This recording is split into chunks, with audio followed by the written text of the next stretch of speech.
Je vous recommande la boutique La Londoloise, c'est Judith Londolé. Si vous voulez être classe, chic, être habillé, être admiré. Parole de Mopao Mokonzi.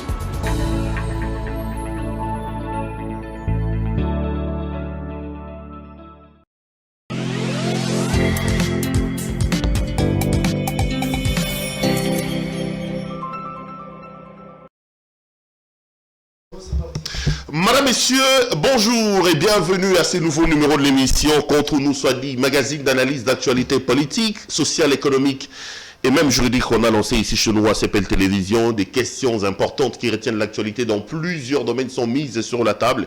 Et l'invité m'accompagne, avec lui on tente d'en parler. L'actualité, c'est encore François Béat. Ça fait plus de 20 jours que l'homme est toujours dans le geôle de l'ANR. Est-ce une violation de ses droits? Pourquoi n'est-il pas transféré devant son juge naturel? On va tenter d'ergoter autour de ça. On reviendra également à la crise qui frappe au niveau de l'Union sacrée. Après la liste publiée sur les gouverneurs, il y en a qui se sont taillés la part des lions, d'autres sont frustrés et haussent la voix. Qu'est-ce qu'il faut faire?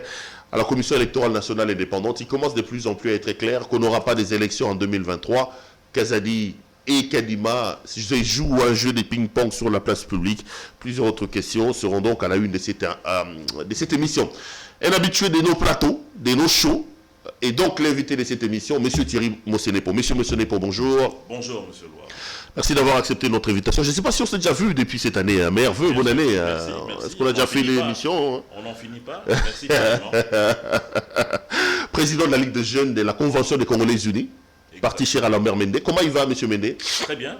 Toujours aux Ligues maritimes congolaises comme président du conseil d'administration. Vous avez vu la polémique qui est née sur les réseaux sociaux quand on a vu Lambert Mende et les autres dans le cadre de l'Union sacrée exprimer leur loyauté au président de la République. Beaucoup estiment qu'après avoir porté la voix de Kabila, Mende ne peut pas aujourd'hui devenir porte-parole de l'Union sacrée. Est-ce que vous comprenez ces gens qui estiment qu'on peut bien être friand de la transhumance, mais pas à ce point quand même, monsieur Mosenepo? D'abord, ce n'est pas une question de transhumance parce que Mende n'a pas quitté la CCU. Mende est toujours autorité morale de notre parti, la Convention des Congolais Unis. Mende est congolais, il a le droit, Mende n'a jamais, ce n'est pas de la transhumance, Mende n'a jamais quitté la Convention des Congolais Unis. Quitter la Convention des Congolais Unis pour un autre parti politique, c'est ce qui aurait été pris comme une transhumance. Mais il est toujours autorité morale. Non, mais il était avec Kabila à un moment donné, ça c'est évident, non? Le président, 12 ans comme ministre de... honoraire Kabila, aujourd'hui, comme vous l'observez, a pris une retraite. Il est en train de faire ses études tranquillement en Afrique du Sud. Il s'occupe de ses biens et de sa famille. Et il est de notre devoir, en tant que citoyen, d'appuyer le président de la République par rapport aux tâches qui lui incombent pour la nation. Donc vous comprendrez que Lambert Mende soit porte-parole de l'Union sacrée. Parce que c'est ce que les gens disent. Hein. Déjà, il ne l'est pas. Ce jour-là, non, mais celui qui était le rapporteur, c'est lui qui a fait. Ce jour-là, il a fait le compte-rendu de cette réunion. Mais vous savez très bien que l'Union sacrée n'est pas encore structurée de manière à ce qu'on ait une hiérarchisation des postes. Et donc, les gens sont allés au-delà en disant qu'il est porte-parole de l'Union sacrée. Mais il n'est pas non plus interdit à ce qu'il le soit. C'est un Congolais. C'est un sociétaire de l'Union sacrée. Il n'est pas interdit à ce qu'il puisse l'être. La politique à Congo aussi, la Soni Penza. Donc, ce n'est pas une question de transhumance. Soni Kangarabino. Soni Bonabino, ça veut dire quoi? Donc, aujourd'hui, on va dire que Pierrot Liwar est un transhumant des médias parce qu'il a été dans d'autres médias et dans un autre, là où même il a été porte-parole des grévistes et aujourd'hui patron de CEPEL. Donc, Perrault est un transhumant. Non, c'est une question de changement d'opinion et de position politique. Ça n'a rien à voir avec de la transhumance. Thierry Mosenepo, l'actualité reste encore dominée à l'heure où nous parlons par l'arrestation de M. François Béat. Ça fait plus de 20 jours que l'homme est dans les geôles de l'ANR, l'Agence nationale des renseignements. Beaucoup de choses se sont racontées. Est-ce que vous croyez vraiment que M. François Béat est auteur ou d'une tentative de coup d'État comme ça s'est raconté à un moment donné? Mon cher ami, d'abord, il faut savoir que dans un pays comme notre République, où nous avons eu à connaître un président de la République qui a été assassiné en plein jour, dans son bureau de travail, en plein exercice de ses fonctions, on ne peut pas badiner avec de telles informations. On n'est pas en train de parler d'un vendeur de légumes à la sauvette, mais nous parlons bien d'une atteinte à la sûreté de l'État et qui touchait la personne du président de la République. Ça, c'est de 1. De 2, vous devez savoir à ce que l'Agence nationale de renseignement rassemble d'abord des preuves avant d'appréhender qui que ce soit. C'est-à-dire que d'abord, les OPJ de l'ANR recueillent les éléments et les informations qu'ils ont à leur disposition, font des recoupements, et c'est lorsqu'ils sont convaincus des informations qui sont en leur possession qu'ils vous appréhendent afin de vous confronter à ces éléments-là.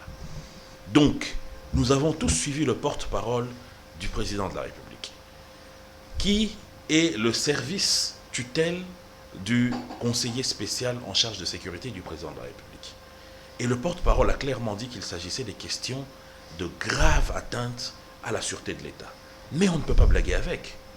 Donc c'est tout à fait normal, et selon des informations que nous avons pu recueillir à gauche et à droite, il s'avère de plus en plus qu'il a été question d'une atteinte à la sûreté de l'État, d'une atteinte, voire... Donc vous croyez à cette hypothèse-là? Vous croyez que M. François Béat a eu des agissements tendant à déranger la sécurité et la sûreté de l'État? Bien sûr, parce que nous ne sommes pas ici dans un souciette où quelqu'un viendrait porter plainte contre un autre, ou au niveau du parquet, où un quidam serait venu porter plainte contre un autre et qu'il faudrait des confrontations. Nous sommes ici avec l'appareil sécuritaire de l'État, c'est-à-dire l'ANR, qui a déjoué beaucoup de plans contre l'instabilité de notre pays. Et aujourd'hui, ils sont en train de documenter, de faire des interpellations des personnes qui ont des ramifications ici en interne et à l'étranger en ce qui concerne ce dossier. Non mais attendez, attendez, M. Mossenepo. Vous arrêtez quelqu'un, vous dites de lui qu'il il aurait attenté à la sûreté de l'État. 20 jours après, selon les informations, l'homme ne sait toujours pas pourquoi il a été arrêté. Deuxièmement, il n'y a pas d'autres arrestations. Est-ce qu'un civil sans armes, sans unité, sans quoi que ce soit, peut-il de lui-même se réveiller, décider de faire un coup d'État, décider comme ça? Est-ce que vous croyez à cette hypothèse? Ce n'est pas un complot monté contre M. François Béat, par exemple? Monsieur Louara, vous pensez vraiment que pendant les 3 années de gestion du président de la République, où François Béat a été conseiller spécial, on n'a pas pensé à faire de coups montés contre lui, on ne le ferait qu'aujourd'hui? Il y a quand même... le temps qui justifie aujourd'hui qu'on ait dépassé ces questions de sentiments où il faut créer un dossier contre quelqu'un. Quand le président de la République n'a plus besoin de quelqu'un, il le vire. Il n'est pas lié avec qui que ce soit. Le mandat qu'il a, c'est un mandat du peuple. Donc s'il n'avait plus besoin de son conseiller spécial, il l'aurait viré. Mais lorsque vous voyez, il faut qu'on arrête dans ce pays à minimiser les choses. On pense que les gens sont en train de faire une théâtralisation au sommet de l'État pour gagner quoi? Il est question de la sécurité de l'État. Maintenant, lorsque vous dites que est-ce qu'un individu peut lui-même, mais mon cher ami, Rachidi qui a tué Mouzé dans son bureau, ce n'était pas un peloton, ce n'était pas toute une armée ou un système, c'était un individu. Le militaire Mustapha qui a tué le président Nasser en Égypte, vous pensez que c'était un peloton? Les 13 généraux qui ont voulu attenter à la vie du maréchal Mobutu, vous pensez que c'est qui? Donc François Béat, vous voulez tuer Tshisekedi? Mais mon cher ami, vous savez que... Vous qui avez certaines informations. Vous savez Pero Louara, c'est que dans notre pays, il faut que l'on cesse une fois pour toutes à minimiser les choses qui touchent à l'intérêt national. Les gens sont en train de spéculer aujourd'hui pour dire que personne d'autre n'est arrêté. Mais écoutez, on ne va pas faire la publicité pour ceux qui sont arrêtés. Qui est arrêté? S'il vous plaît. Qui est arrêté? S'il vous plaît, parce que certains officiers rapportent que c'est des faits qu'on dit pour asseoir, pour justifier le fait que François Béat est encore été élu. Personne ne serait encore arrêté jusqu'à là. Au moment où je suis en train de parler avec vous, les cours et tribunaux condamnent les gens. Les parquets arrêtent, mettent sous mandat d'arrêt provisoire des gens. Les sous-SIAT et les SIAT mettent les gens en arrestation. Est-ce qu'il y a une liste des arrestations chaque jour qu'on publie à la RTNC? Et puis, depuis quand vous avez vu qu'une enquête sur la sûreté de l'État... On parle de François Béat, on parle d'une histoire de sûreté de l'État. Vous pensez... Quelqu'un qui va attenter à la sécurité de l'État seul, aucun général arrêté, aucun colonel, aucun militaire, personne. Laissez-moi parler, s'il vous plaît. Vous pensez vraiment que lorsque les services de sécurité interpellent ou arrêtent, il faut qu'ils passent à la RTNC pour faire la publication de la liste des gens qui sont arrêtés, pour que leurs complices aient le temps de fuir? On n'est pas en train, je vous répète ici, on n'est pas en train de parler de quelqu'un qui a volé dans un rayon de magasin ou de supermarché. On parle d'un acte qui attenterait à la vie du président de la République et à la sûreté de l'État.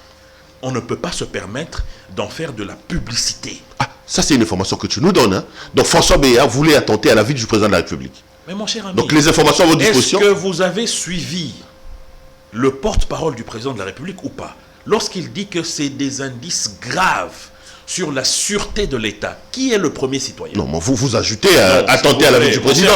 Mon cher ami. Kassoumouman n'a pas dit qu'il y avait des informations de la République pour assassiner le président. Donnez-nous les informations, c'est ce que je veux savoir. S'il vous plaît. Si vous en avez, peut-être nous, on n'en a pas, oui.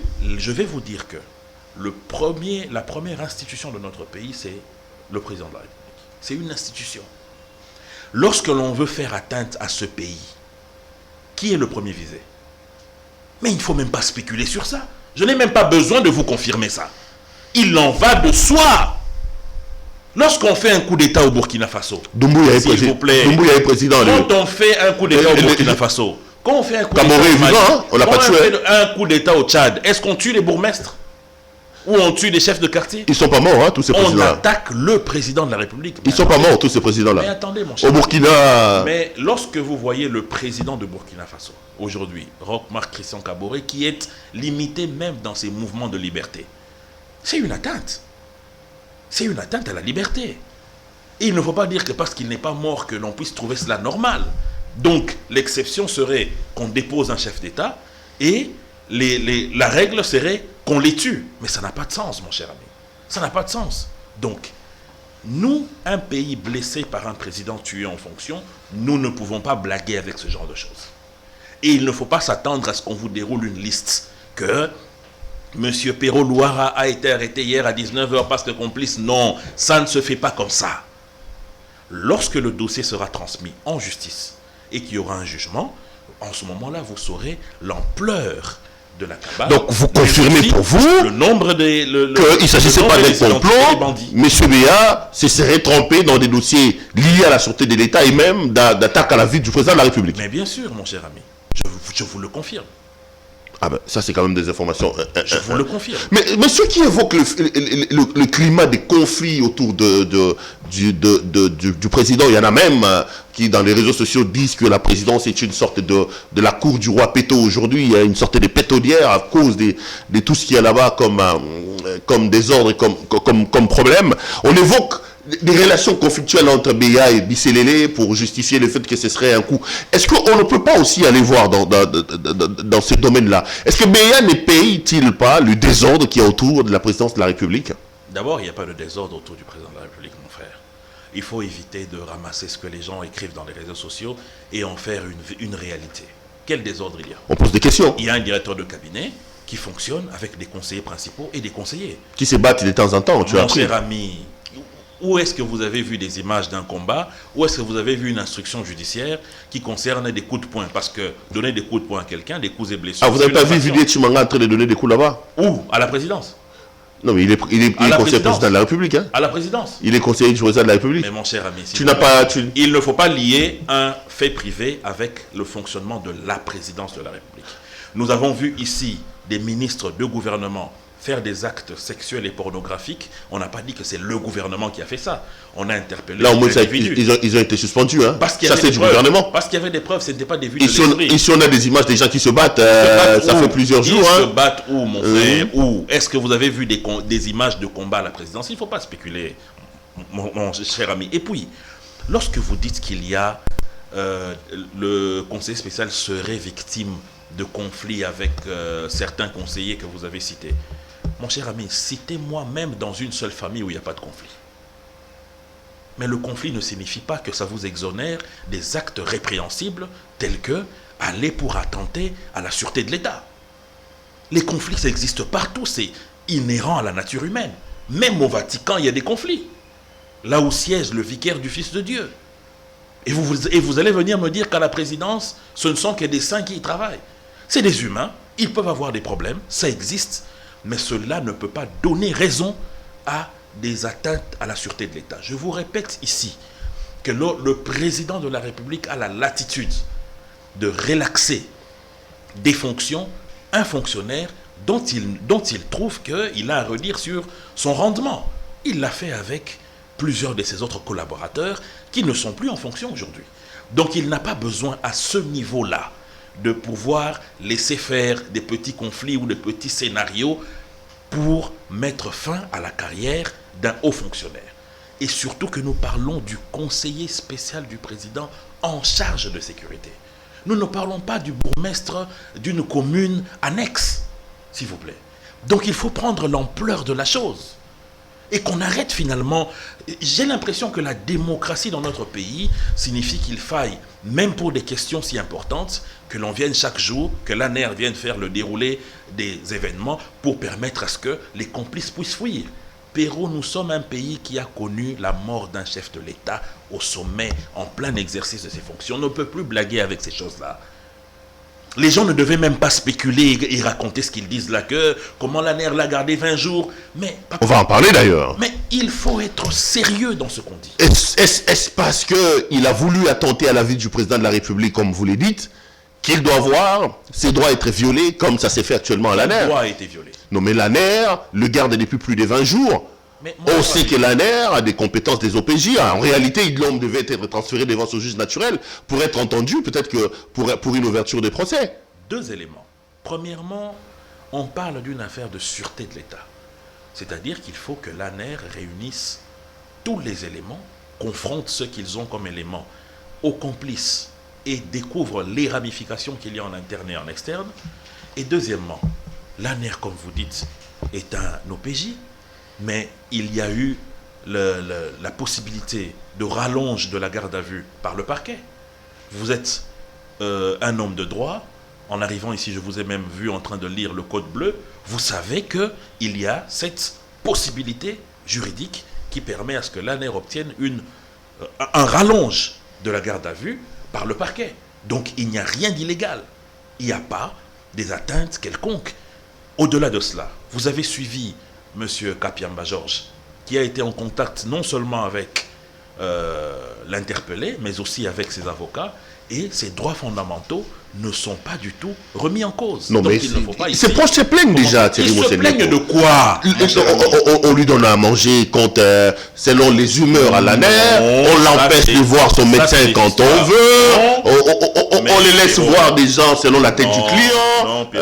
Ça fait plus de 20 jours que le dossier n'est pas transféré au parquet. Je viens de vous Voilà. Je viens de vous dire ici que l'ANER, en ce qui concerne la question de sûreté de l'État, va prendre tout le temps qu'il faut pour instruire, découvrir les ramifications internes et externes de ce dossier et au besoin, lorsque tout cela va terminer, transmettre à la justice. Et les éléments juridiques qui peuvent permettre à l'ANER de proroger la garde à vue, c'est des éléments de permission que le parquet donne. Et ça, vous ne pouvez pas dire que c'est impossible. Donc pour vous, rien n'est, on n'a pas violé... Rien n'est, pour faire résumer, il y a réellement eu atteinte à la sûreté de l'État. Et à la vie du président. À la vie du chef de l'État, en vue de déstabiliser le pays et de prendre le pouvoir par des moyens qui ne sont pas démocratiques dans un pays où nous avons eu une alternance pacifique et où nous savons que seules les élections sont des moyens pour entrer et sortir de cette haute fonction nationale. Deuxièmement, il n'est pas ici question de sentiment pour dire qu'il est victime de guerre de clans ou de quoi que ce soit. De guerre de palais, comme on dit. De guerre de palais. Dans toute société humaine, il y a ce qu'on appelle des conflits. Que ce soit dans nos familles, que ce soit dans le pays, dans nos sociétés et même au Vatican. Cela n'est pas une excuse pour permettre à qui que ce soit de pouvoir réfléchir ou acter des choses sur la sûreté de l'État et du chef de l'État. Troisièmement, l'ANER a réuni des éléments à charge contre notre frère qui a été interpellé, et c'est sur base de ces éléments à charge qu'il y a eu interpellation, et aujourd'hui le travail se fait pour mettre la main sur les ramifications internes et externes. Non, mais ça donne plutôt l'impression que l'homme a été arrêté sans dossier.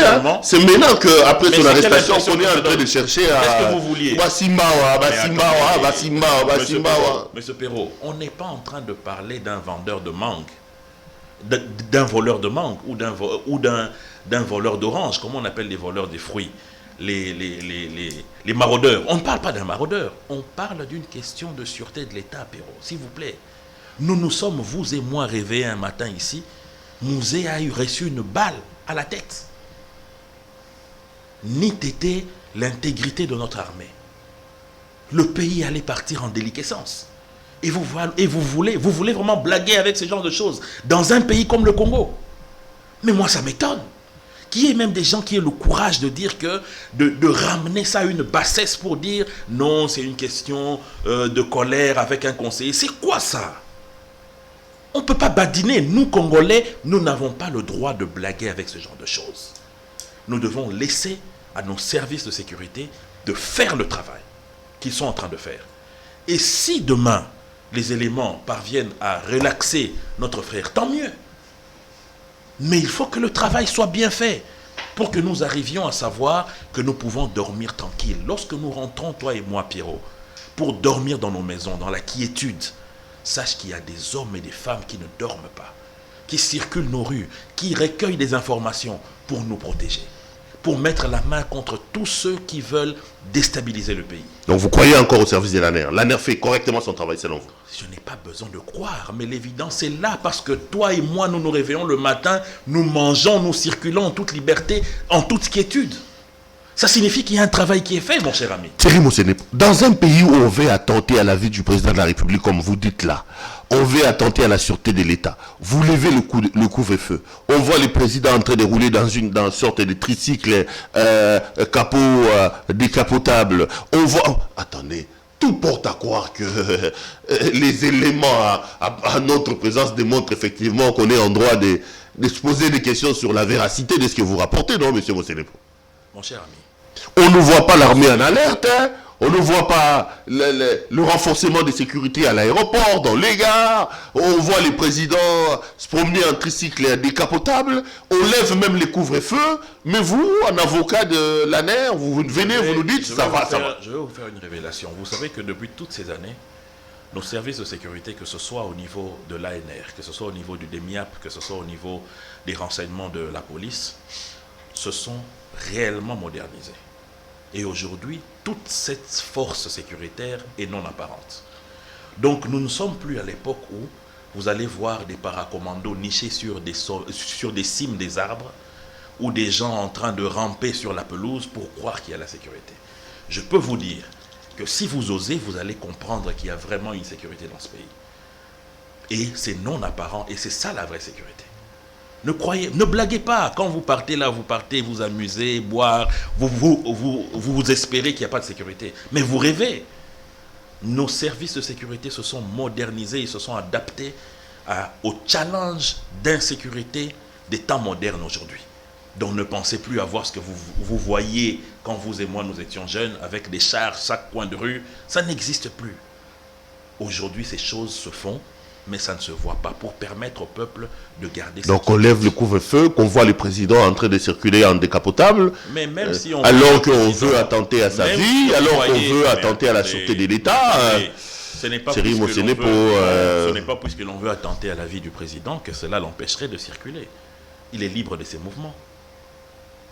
Il est libre de ses mouvements. Cela n'empêcherait pas à ce qu'on puisse lever le couvre-feu parce que, rappelez-vous, ce couvre-feu n'a jamais été placé pour les questions de coup d'État ou d'atteinte à la sûreté. C'était lié à la pandémie de Covid-19. Ça n'avait rien à voir avec la sécurité. Alors, pourquoi vous faites un raccordement frauduleux pour dire qu'on a levé le couvre-feu alors qu'il y a atteinte à la sécurité? Ça n'a rien à voir. C'était pour le couvre-feu. Donc, comme il y a cette question d'atteinte à la sûreté, on continue à garder nos masques, même si la pandémie est finie, parce que nos masques vont nous protéger de quoi? Ça n'a rien à voir. C'est un lien, ça a un lien avec la Covid. Je me résume. Laissons l'ANER faire son travail, qui est un bon travail selon vous. Deuxième élément, M. Béa a effectivement attenté à la sûreté et à la vie du président de la République. Donc, que l'ANER fasse son travail. C'est ce que vous voulez dire? Ah, mais bien sûr. Et les droits de M. François Béa ne sont nullement aujourd'hui malmenés. Et nous espérons que d'ici là, le dossier sera transmis. Vous aurez pas de problème. Non, mon cher ami. Il faut voir, hein, parce que dans l'histoire de Mende, il n'y a pas eu de problème entre Mende et François Béat. Parce que là, vous, vraiment, c'est... J'ai l'impression que c'est un argumentaire à charge. Où la NERT fait tout bien, le mauvais, c'est François Béat. À vous entendre parler, c'était terrible. Hein? Péro Loira, moi j'ai grandi dans ce pays.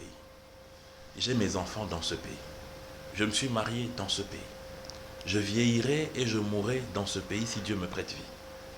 Je ne peux pas accepter, même vous qui êtes là, mon frère, mon ami, que demain vous soyez cité dans une question d'atteinte à la sûreté pour déstabiliser ce pays. Je n'ai que ce pays.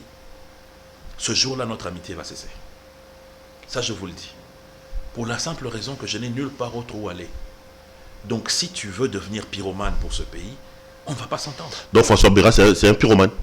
Mais mon cher ami, lorsque aujourd'hui, il y est question, lorsque vous voyez le porte-parole du président passer pour dire qu'il y a des indices graves sur la sûreté de l'État, on n'est plus dans un chapitre de supposition. On parle du porte-parole du président de la République. Lorsque vous voyez l'ANR, attendez, lorsque vous voyez l'ANR tomber sur vous dans un dossier, ils ont tout vérifié avant. C'est la même chose avec la CIA, c'est la même chose avec la NSA, c'est la même chose avec la DGSE en France. Lorsqu'ils bombardent les chefs rebelles qui sont au Kurdistan, qui sont en Syrie, ils recueillent d'abord les éléments contre eux. Ils ne vont pas d'abord les bombarder et ensuite ils envoient un dossier au ciel. Non.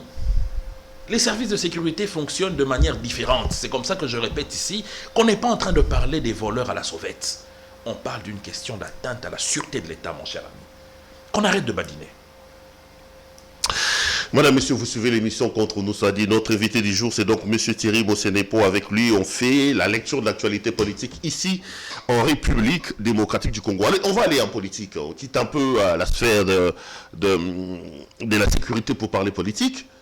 Je posais la question sur l'Union sacrée. Vous m'avez dit que tout va bien, Mende allait bien, mais on sent que petit à petit, les vents de la division est entré dans la maison. Vous-même, vous êtes parmi les frustrés. Après la distribution, la répartition des sièges de gouverneurs, j'ai vu certains cadres de votre parti, la CCU, murmurer à gauche et à droite. Qu'est-ce qui se passe avec cette affaire? Est-ce que là n'est pas la preuve que l'Union sacrée est une affaire sans tête ni queue, qui a des problèmes de coordination, d'orientation? Comment il s'est fait que vous ayez décidé au sein de l'Union sacrée de présenter des listes contestées un peu de partout? Tout à fait faux. Qui raconte des bêtises comme ça? L'Union sacrée, en ce qui concerne cette histoire des gouverneurs, se porte bien. Attendez. Vous êtes en train de parler à quelqu'un qui a siégé à la réunion de la conférence des présidents, des chefs de regroupement. Enfin, vous avez une conférence des présidents, mais non. Oui. Parce que vous avez dit que ce n'était pas organisé, ce n'était pas structuré. Mais attendez, je parlais de structuré, je n'ai pas dit que ce n'était pas organisé. J'ai parlé de structuré. Il y a une conférence des présidents, mais non. Oui, ça existait. Et les réunions ont été présidées par le Premier ministre. Ou Lambert Mende s'est improvisé porte-parole. Il ne s'est pas improvisé. Il s'est improvisé le président du Sénat et le président de l'Assemblée. Il a été question d'abord de ressortir les listes telles que publiées par la CENI pour chaque assemblée provinciale, où on a ressorti la majorité des députés. C'était ça la base des discussions.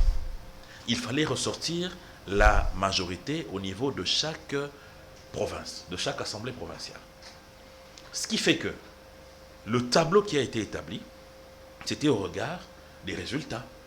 Je vous donne un exemple. La province du Maïndombe a 21 députés provinciaux avec 2 chefs coutumiers cooptés, donc 19. Dans ces 19, il y a à peu près une majorité qui se dégage de 9 députés provinciaux qui sont du PPRD allié.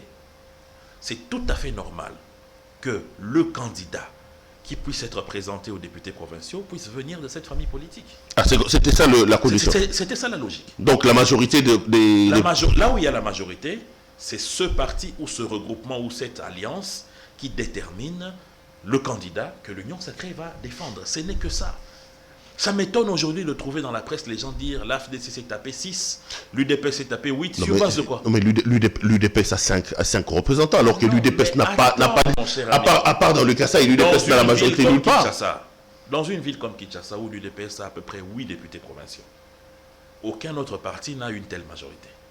c'est tout à fait normal que le candidat, le candidat vice-gouverneur de Kinshasa, puisque c'est le poste qu'il faut vaquer, provienne de ce parti politique-là.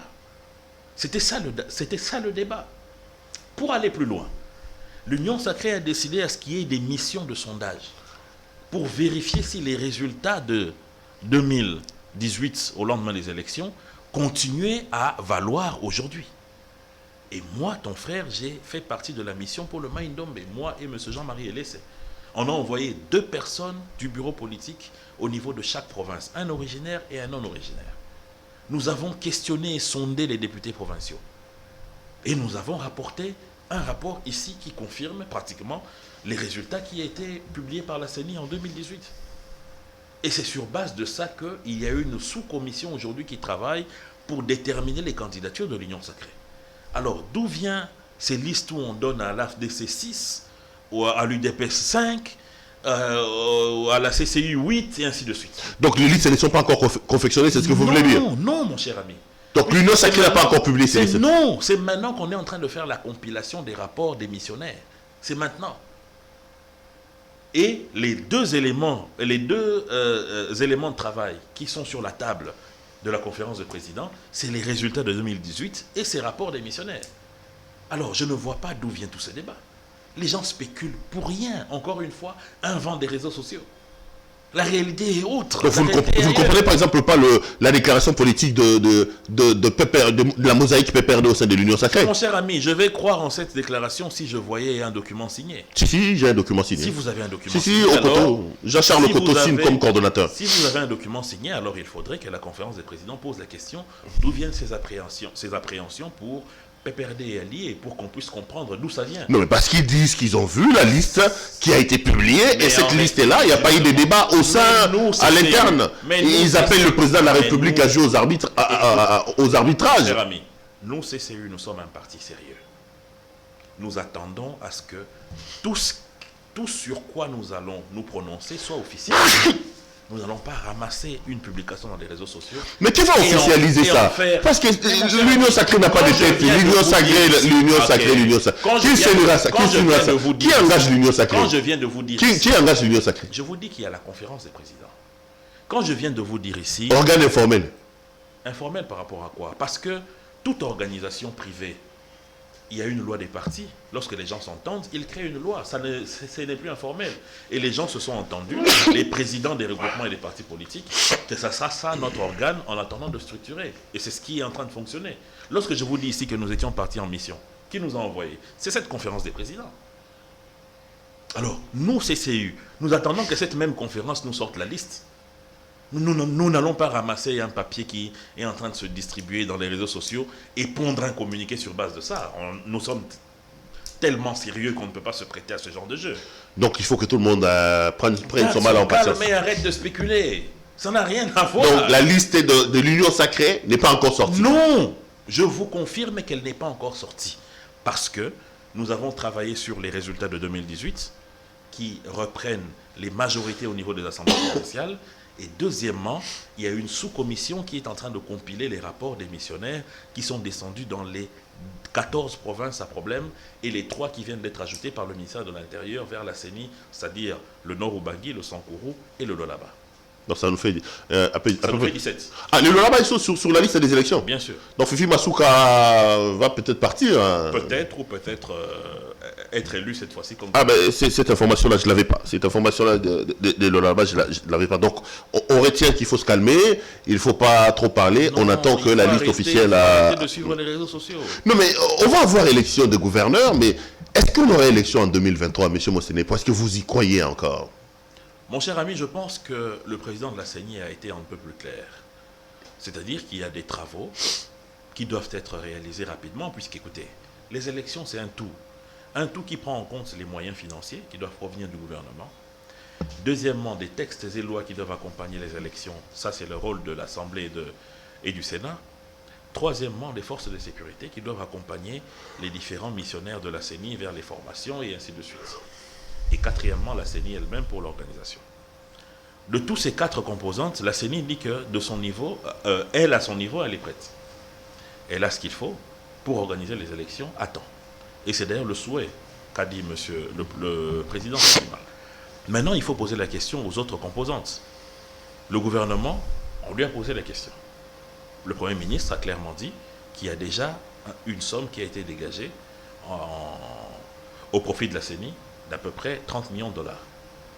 Le ministre des Finances a confirmé cela, mais la CENI n'a pas encore totalement confirmé, nous attendons. Non, mais la CENI dit qu'il a 0 francs jusqu'à présent sur les budgets opérations. Mais le ministre des Finances a expliqué qu'il y a une ventilation. Donc entre les deux, il y en a un qui ment. C'est Nicolas Kazadi qui ment alors? Non, je pense qu'il faut, puisqu'il y a un temps, non, entre le fait que le budget puisse signer l'ordonnancement et que le ministre des Finances puisse donner l'ordre de paiement informatisé, ça passe à la Banque centrale vers le compte de la CENI. Ça prend du temps. Peut-être le moment où le ministre parlait, c'était quand il a signé l'ordre de paiement informatisé. Il fallait que ça passe tout le circuit pour que le compte de la CENI soit crédité. Donc je pense peut-être qu'aujourd'hui, si vous allez vers eux, vous allez avoir de plus en plus d'informations. Je ne vois pas le Premier ministre ou le ministre des Finances aller raconter leur vie à la télé en ce qui concerne les financements, ou le président de la CENI ne peut pas non plus raconter des histoires. Donc je pense qu'il y a eu ce temps de flottement-là qui a donné occasion à cette confusion. Mais moi, je pense que le plus gros du travail, parce que l'argent n'est pas un problème. L'argent, on peut trouver les 1 milliard ou les 500 ou les 685 millions si rapidement. D'ailleurs, le Premier ministre a demandé à la CENI de réduire le coût. Mais ce qui est plus important, c'est le travail des législateurs. Il faudrait que lorsqu'ils vont rentrer en mars, qu'ils arrêtent un calendrier qui permettrait à ce que très vite, ils travaillent la loi électorale. Vous êtes majoritaire, hein, c'est donc votre responsabilité, c'est l'union sacrée, oui. Mais bien sûr, c'est la responsabilité de la majorité, mais de tous les députés d'ailleurs, parce que ce n'est pas seulement une question de la majorité. Qu'ils travaillent rapidement la loi électorale pour donner à la CENI cet instrument juridique qui lui permettra d'avancer rapidement. Non, mais est-ce que tu as compris la polémique autour de ça? On a l'impression que le régime de l'Union sacrée, entre autres aussi, comme mérite, c'est le fait de désacraliser un peu l'État, de les déshabiller, quoi. Quand un ministre, Nicolas Kazadi, vient et vous dit qu'ils ont surfacturé, ils ont mis des prix autant, l'autre vient et dit non, c'est faux, on n'a rien reçu. Des choses qui pouvaient se gérer au niveau des institutions. Est-ce que cette polémique-là, vous pensez que les Congolais avaient droit de les savoir? Aujourd'hui, vous avez un Denis Kadima qui a été élu de la manière dont on sait, dont la légitimité pose encore problème. Vous lui ajoutez aussi le fait qu'il est un homme immoral parce qu'il surfacture les équipements et des choses achetées. Est-ce que là, vous ne vous jetez pas vous-même les pierres entre vous, là, au sein de l'Union sacrée? D'abord, il faut que nous soyons heureux dans notre pays qu'il y ait ce genre de confrontation entre les institutions. C'est cela la démocratie. On ne peut pas appeler ça une désacralisation puisqu'on n'est pas en train d'insulter le père ou la mère de quelqu'un. On discute sur des chiffres, on discute sur les visions d'une telle institution et d'une telle autre. Le ministre des Finances vient du gouvernement. La CENI, c'est une institution d'appui à la démocratie. Même si je ne suis pas d'accord avec vous lorsque vous dites que M. Kadima a un mandat qui fait problème, ça ne fait pas du tout problème. Il a été confirmé par l'ordonnance du président de la République. Maintenant, en ce qui concerne les questions de surfacturation ou pas surfacturation, moi, ce qui me rassure... Il est déjà immoral, hein? Non. Quelqu'un qui est vendu dans la peau d'un immoral, qui surfacture, et vous allez lui donner non, mon cher ami, le droit, la possibilité de nous diriger. Mon cher plutôt ami, de décider de qui va nous diriger. Ami, en démocratie... Nous, surfacturaka, à Matiraba prix, à cause de Saraba prix, à Mitouka, il y a une 2023. Mon cher ami, en démocratie, il est tout à fait acceptable qu'une personne puisse contredire une autre ou qu'il puisse dire que ce qu'elle est en train de faire n'est pas normal, ça existe. Ce qui doit nous rassurer, c'est quoi? Ce sont les faits. Et les faits qui nous rassurent aujourd'hui, c'est que l'inspection générale des finances s'est immiscée dans l'affaire et que désormais les questions d'argent, de gestion des fonds de la CENI vont se faire en accompagnement avec l'IGF. C'est ce qui nous rassure. Maintenant, en ce qui concerne qui a surfacturé, qui n'a pas surfacturé, là c'est un débat qui peut exister en démocratie. Mais la meilleure des choses serait que nous puissions rentrer dans des fondamentaux. Les fondamentaux, c'est quoi? C'est de faire à ce que les marchés puissent passer par l'agence de passation de marché, par l'autorité plutôt de passation de marché. Ça permettrait à ce que toutes les parties soient rassurées. Ça éviterait à ce qu'il y ait ce soupçon de surfacturation ou de pas surfacturation. Ça éviterait tout ça. Mais le débat peut exister. Même au sein d'un même gouvernement, il peut y avoir deux ministres qui ne sont pas d'accord. Ça existe. Vous ne me répondez pas. Est-ce que vous croyez qu'on aurait élection en 2023? Regardez la caméra. Est-ce qu'on va avoir des élections en 2023? Je crois que nous pouvons avoir les élections en 2023. Et je le répète, si chaque composante joue sa partition... Nous qui vous regardons, on a déjà l'impression que les décomptes du glissement est planté. Hein, j'ai plutôt l'impression que c'est ce que vous souhaitez. Non, on ne souhaite pas ça. Et si vous ne le souhaitez pas, pourquoi est-ce que vous êtes en train de profiter? On a l'impression que les bilans de l'Union sacrée étant ce qu'il est... le bilan, il est comment? Pas élogieux. Le président de la République l'a reconnu lui-même. En 3 ans, M. Tshisekedi n'a pas su rencontrer les attentes des Congolais. Péro, je ne vais pas vous laisser partir sans que je vous réponde à cette question, parce que je vous suis souvent dans vos monologues où vous attaquez le bilan du président de la République. Je vais vous dire une chose, Péro. Le président lui-même a dit que son bilan n'était pas élogieux. Il n'a pas tort, je vais vous dire une chose. Je vais vous dire une chose. Gérez-les, le président de la République. Je peux parler? Vas-y, allez-y. Monsieur Péro, vous faites parmi de ceux qui ont dit ici, sur votre plateau, nous vous avons suivi, qu'il fallait mettre un terme au FCC Cash. À l'époque, vous aviez fait des allusions importantes, notamment le blocage que subissait le chef de l'État pour mettre en branle sa vision pour la gestion du pays. Rappelez-vous des époques où un ministre du portefeuille refusait de notifier les nominés d'une ordonnance présidentielle, en l'occurrence feu Kyunguma Koumanza pour la GECAMIN, un ministre qui bloque le président. Et il y en avait comme ça des exemples légion que nous avons constatés et que vous aussi vous avez constaté. Quand est-ce que le président se désolidarise de cette union qui bloque sa vision? Ça ne fait même pas une année. C'est à ce moment-là qu'il a la possibilité d'avoir son gouvernement avec le Premier ministre. Vous voulez dire quoi? Le bilan de ce qu'il commence à partir de ce moment. Allez-y. Laissez-moi poser des questions aussi. Son gouvernement. Le venin se trouvant dans la queue. Il lance son gouvernement. C'est que le bilan de Tshisekedi commence à partir de Sama Lukonde. C'est ce que vous voulez dire? Allez-y, M. Mossenepo, allez-y. Je peux parler? Allez-y, je vous en prie. Il lance son gouvernement avec Sama Lukonde.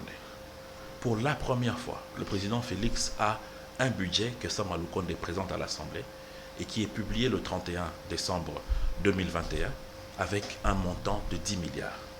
Ce budget qui est entré en exercice le 1er janvier n'a même pas encore atteint 6 mois. Mon cher ami, il faut apprendre à comprendre les événements de la vie. Au-delà de ça, 2 autres facteurs. La situation sécuritaire à l'Est et la pandémie de Covid-19. Lorsque vous mettez tout ça dans la balance, vous comprenez pourquoi il y a un grand nombre de retards dans les actions du président de la République. Mais posons-nous la question, est-ce que cela a empêché à ce qu'il y ait des bonnes actions? Non, je vous en cite si vous voulez. Premièrement, la gratuité de l'enseignement. Pour moi, c'est la chose la plus importante. Et elle existe. S'il vous plaît. Elle existe. Monsieur Perrault, je vous en prie. Elle existe. Mais si elle n'existait pas, mon petit-neveu, qui s'appelle Monsengo comme feu cardinal, ne serait pas en train d'étudier maintenant à Kenpipi gratuitement. Non, mais le président était à Chikapa. Je vous parle de... Le président était à Chikapa, on lui a dit qu'il n'y a pas de gratuité. Non, il n'y a pas d'école publique, c'est différent. Non. La gratuité, c'est dans les écoles publiques. Lorsqu'il n'y a pas d'école publique, vous voulez voir la gratuité où? Dans les arbres. Vous voulez dire qu'à Chikapa, il n'y a pas d'école publique? Mais vous avez suivi la population le dire, non? Moi, je vous dis ceci, que chez moi à Kenpipi, dans le Maïndombe, j'ai un neveu à moi que je supportais. Cette année, je n'ai pas payé ses frais. Ça existe. Je suis en train de vivre la gratuité. J'ai 2 autres neveux qui étudient ici, dans une école dans le quartier Sebo, une école publique. Ils ne payent pas. Je paye leur Minerval. Pour moi, c'est la chose la plus importante. Deuxièmement, c'est tout ce qui est en train de se faire en termes de routes, en termes d'infrastructures. Ah, il y en a. En termes de projets. Mais bien sûr qu'il y en a. Où ça? Bien sûr qu'il y en a. Où ça? Ici à Kinshasa et à l'intérieur. Où ça? Mais allez voir l'avancement de la route qui mène vers Dilolo, dans le là-bas. Allez voir la RN7 qui est en train de se construire dans ce... Voilà, vous commencez à rire quand je cite. Finalement, vous voulez une chose et son contraire. Je comprends que vous êtes dans un défaitisme. S'il vous plaît, vous êtes dans un défaitisme. Non, je comprends que vous êtes un ministère qui vous empêche de voir ce qui va. Je sais que vous souhaitez avoir sur ce plateau des gens qui viennent confirmer vos pensées négatives. Je sais que vous tétez dans les mamelons de la mer Méndé. C'est normal. Vous suivre dans ce chemin. Vous tétez dans les mamelons de la mer Méndé, c'est normal. Ça, c'est du mendisme. Ça, c'est du mendisme. Ça, c'est du mendisme. C'est tout à fait normal. C'est du mendisme qui est une doctrine qui voit rouge mais qui dit blanc. Acceptez Ça, c'est ça, Mende. Quand Ça, je c'est suis ça. en face de vous, parce Non. que je serai toujours l'antithèse de votre chapelle. Non, mais moi, je n'ai pas de chapelle. Hein. Ma chapelle, c'est la vérité. Ma chapelle, c'est la vérité. Pourquoi lorsque je commence à vous citer ce qui est fait, ma chapelle, c'est la vérité. vous rigolez, je vois du Mende en vous. Vous commencez à minimiser ce que je dis en du mendisme. Non, non. Mais ça signifie que vous avez une chapelle. Je rigole parce que je retrouve le Mende en vous. Je retrouve le Mende en vous. Je dis, bon, voilà. Mende je vous comprends. Mende Moké, vraiment, il vient d'entrer en action, quoi. En fait, je vous comprends. Là, Mende Moké vient de prendre son envol. Je vous comprends, M. Perrault. Vous êtes comme un marcheur de la mort. Non, non. Qu'est-ce qu'ils font les marcheurs de la mort? Ils souhaitent qu'il y ait des cadavres. Non, pas du tout. Pour qu'ils puissent vivre. Pas du tout. Et je suis réaliste et je voudrais qu'on dise la vérité. Je voudrais qu'on dise la vérité, monsieur Monsenebo. C'est tout, c'est tout. Si vous disiez vraiment la vérité, ne fût-ce qu'une fois, vous seriez ici en train de féliciter la gratuité de l'enseignement. Mais lorsque vous ne le faites pas, vous ne voyez que le mal. En quoi est-ce que vous êtes un homme de vérité? Non, mais moi, je n'ai jamais... Entre-temps, bon, je ne fais pas des débats avec vous. La malédiction que j'ai... La malchance que j'ai avec vous, c'est que vous... Attendez. Je connais votre générosité. La malchance que j'ai, c'est que vous n'êtes pas mon co-débatteur, donc je vous laisse parler. Alors, tous ces Kabila qui bloquaient, donc le bilan de Tshisekedi commence à partir de Samba Lokonde. Entre-temps, Kabila bloqué, mais Tshisekedi a quand même pu sortir 500 millions de dollars américains pour son histoire des 100 jours, où on ne sait pas combien ont été dépensés, combien ont été effectivement détournés.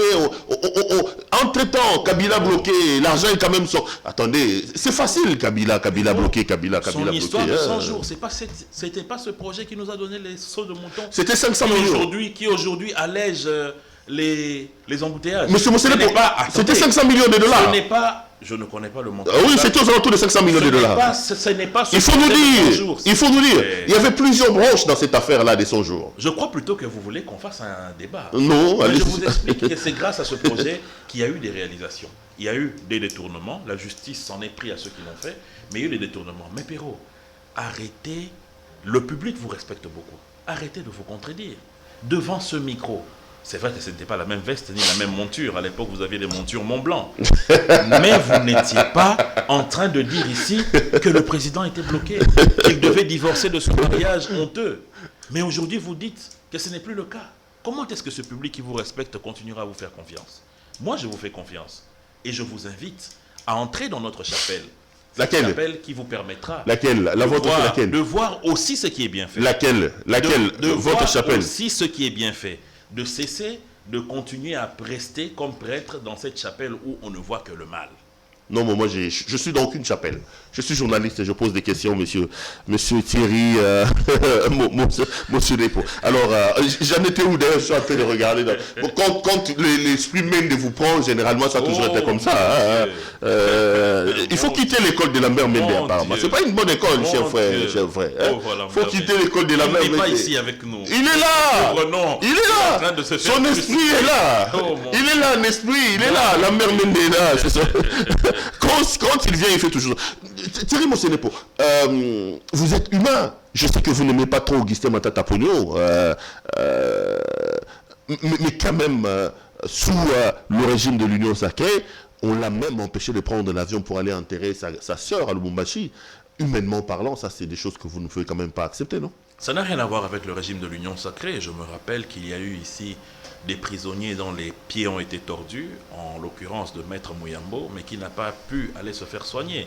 Ça, c'était de la mauvaise foi. Mais en ce qui concerne le Premier ministre... ça c'était dans le régime de Kabila? Oui, parce que vous dites que le régime de l'Union sacrée, comme le régime de Satan... Vous étiez aussi dans ces régimes-là? Alors, je vous dirais que pour le cas du Premier ministre... Vous y étiez aussi, mais... Pour le Premier ministre, je pense que nous sommes africains. Il y a quand même des choses qu'on ne peut pas faire. Il y a des cas qui demandent à ce qu'on puisse être humain. Même si c'est vrai qu'il faut au préalable, pour le déplacement d'une autorité de sa trempe, et qui est dans des dossiers comme le sien, certaines autorisations, mais je pense quand même que lorsqu'il s'agit d'une question de famille, d'une question de deuil, nous sommes africains, nous sommes appelés à de la solidarité. Il fallait permettre au Premier ministre d'aller s'incliner devant sa sœur, faire le deuil avec sa famille. Cela n'aurait rien enlevé à la République. c'est mon humble avis. Je ne suis pas informé par la DGM ni par les services du pourquoi de ce refus d'embarquement, puisque je m'évite aussi souvent de tomber dans le sensationnel. Lorsqu'on dit que j'ai été interdit ou quoi que ce soit, peut-être qu'il y a des dossiers que nous ne savons pas. Il n'est pas le seul, hein. Zoé Kabila a connu le même problème, Peter Tiani aussi, Et je peux vous... non, il Peter a été Tiani bloqué, et puis Peter Tiani après... moi-même aussi à un moment donné, Vous avez voyagé aussi. après, ça commence à faire quand même... Monsieur ça Perrault, commence à faire quand même... si on doit vous faire attendre pour vérifier que votre carte électeur est une vraie carte, pourquoi ça serait un problème? Pourquoi ça serait lié à ton métier de journaliste? C'est un travail de nos services. Ne justifiez pas l'injustifiable. Je ne justifie pas l'injustifiable. Parce qu'à un moment donné, de tout bois. Non. À un moment donné, ce que vous ne comprenez pas, vous, les chantres du pouvoir, vous faisiez comme ça avec Kabila. Vous justifiez ça avec Kabila. Aujourd'hui, c'est Zoé aussi, on l'empêche de partir. Attendez. On empêche Zoé de partir aussi, tu vois. Peut-être que vous ne savez pas. Oui. Qui te dit que moi... Mais à l'époque de Kabila aussi... Qui te dit que moi, Thierry, je n'ai jamais été débarqué ici à cet aéroport? Thierry, je vais vous dire une chose. Mais tu n'en sais Nous rien. sommes obligés de construire des États modernes où les principes prennent les pas sur les Mais ces individus. principes-là, c'est aussi... Vous êtes toujours du côté du pouvoir et vous Perrault. justifiez tout. C'est ça le problème. Monsieur Perrault, De même, ces principes-là- Zoé justifiait lorsque Jacques Chabani était débarqué de l'avion. Aujourd'hui, il subit. Il subit parce qu'il a été débarqué. Vous justifiez ça peut-être aujourd'hui. Demain, quand vous ne serez plus dans la position de force, vous subirez. Donc, créons des États où la loi, les principes prennent les pas sur les individus. C'est ce que j'allais dire. Monsieur Perrault, vous devez savoir que ces principes qui prennent le pas sur les individus, c'est aussi que les services de migration ont le droit de vous interpeller, ont le droit de vous retenir pour vérifier des informations. Ne pas permettre ça à un service de sécurité, c'est se prendre pour un citoyen au-dessus des autres. C'est cela la réalité. Et c'est ça le mal avec certains citoyens ici, qui pensent qu'ils sont au-dessus des autres, qui pensent que parce que je suis Perrault Louara ou parce que je suis Thierry Monsenempo, la DGM n'a pas le droit de me mettre à côté pour vérifier mon passeport, pour vérifier mes documents et me faire embarquer en dernier. Lorsqu'on nous fait ça, on se croit qu'on est supérieur aux autres et on fait des bruits dans les réseaux sociaux. C'est ça aussi créer un non-État. C'est ça aussi le désordre. L'ordre, c'est aussi d'accepter de se faire vérifier par les services compétents. C'est cela la réalité. De se faire débarquer parce qu'on n'a pas des vrais justificatifs pour voyager. Ça m'est arrivé. Moi, Thierry Monsenempo, mais je n'ai pas mis ça dans les réseaux sociaux. Non. Donc lorsque je parle ici, je ne suis pas en train de parler en tant que FCC, j'aurais bien voulu voir. L'avantage avec moi, Perrault, quand je vous dis des choses, c'est les choses que j'ai vécues. Je ne vais pas vous raconter des vues de l'esprit. Non, et je peux vous dire, Dieu merci, j'ai une mémoire assez forte. Quand quelqu'un sort de l'école, la date, la destination, le jour et les circonstances pour lesquelles j'ai été débarqué. Quand quelqu'un sort de l'école de Mende, de la pousse de Mende, on doit se poser de questions. Donc j'avais raison de dire que vous êtes dans une chapelle où lorsqu'on vous emmène à l'évidence, vous minimisez, vous êtes dans l'école de Mende, vous êtes patati patata, seulement parce que je vous ai emmené dans les évidences. Allez, on va finir l'émission, chers frères, avec les déclarations assez fracassantes de certains de nos voisins, notamment le Rwandais Paul Kagame, qui dit que il n'aura plus à un moment donné besoin de l'autorisation du Congo pour rentrer chez nous. Après, lui, c'est le vice-président du Kenya, M. Ruto, qui dit que les Congolais ne savent rien faire de leur vie. Ils sont là à mettre les pantalons au niveau des hanches et tout ça. Thierry, apparemment, on devient quand même les ridicules. Pourquoi notre gouvernement ne réagit pas? Vous, ministre des Affaires étrangères, président de la République, vous n'aurez peut-être pas réagi aux propos de Kagame et de Ruto? Je pense que le président Kagame, à plusieurs reprises, a eu des réponses appropriées de la part de notre président de la République. Rappelez-vous, lorsqu'il a même parlé sur Denis Mukwege et qu'il a été recadré et qu'il s'est excusé ensuite. Alors, je pense qu'il ne faut pas faire trop feu de tout ce qui est dit par un président de la République. Je suis convaincu qu'on ne choisit pas ses voisins. On est obligé de vivre avec eux. Nous sommes tenus de garder des bonnes relations avec le Rwanda. Et c'est aussi une réalité qu'eux doivent intégrer, qu'ils sont obligés de garder des bonnes relations avec nous. Et je ne vois pas le président rwandais, à son niveau d'intelligence et d'expérience, se permettre d'entrer en République démocratique du Congo sans autorisation de notre pays. Il ne le fera jamais. Ça, je peux en être sûr. Maintenant, en ce qui concerne le vice-président du Kenya, il a présenté des excuses à propos de ce qu'il a eu à dire. C'est l'essentiel. Ça ne sert pas de créer des polémiques sur ça. Il a très vite présenté des excuses et il a dit que ses propos ont été pris hors contexte et ont été orientés dans un mauvais sens, qu'il présentait ses excuses à l'État congolais, qu'il présentait les excuses aux Congolais. Donc, on efface la chose et on ne va pas généraliser ça. Il y a 54 pays qui constituent l'Afrique. Ce n'est pas plus qu'un vice-président d'un seul pays dit une chose et ensuite qu'il s'excuse, que cela va devenir que le Congo est la risée du monde. Ça n'a pas de sens. C'est un épiphénomène qui ne peut pas du tout nous transformer en la risée du monde. Pas du tout. Allez, chers frères, on a fini l'émission. C'est moi qui vous remercie, monsieur. Ça a toujours été un grand plaisir de vous avoir sur ce plateau. Saluez Lambert Mende Omalanga. Lambert Mende Omalanga. Omalanga. Le nouveau porte-parole autoproclamé de l'Union Sacrée. L'émission est terminée, les amis. Ah, je ne réagis pas. Non, pas du tout. Votre chapelle, je la connais pas. Votre chapelle, tu ne réagis pas, c'est plus que là contre même des. Non, votre chapelle, je la connais pas. Ah bon? Je ne vais pas vous suivre. J'ai dit de lui qu'il était autoproclamé. Je ne veux pas vous suivre. Allez, ça a été un grand plaisir pour moi de vous présenter cette émission. Merci à vous de l'avoir suivi. Retrouvons-nous demain pour un autre numéro. Portez-vous bien et restez branchés sur nos programmes. Bonsoir chez vous.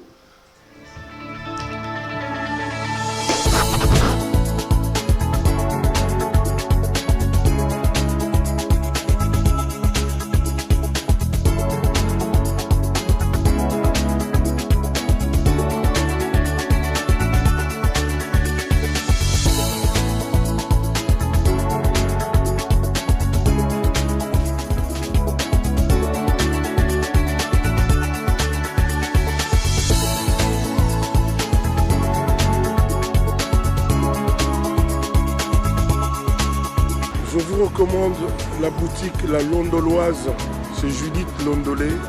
Si vous voulez être classe, chic, être habillé, être admiré. Parole de Mopao Mokonzi.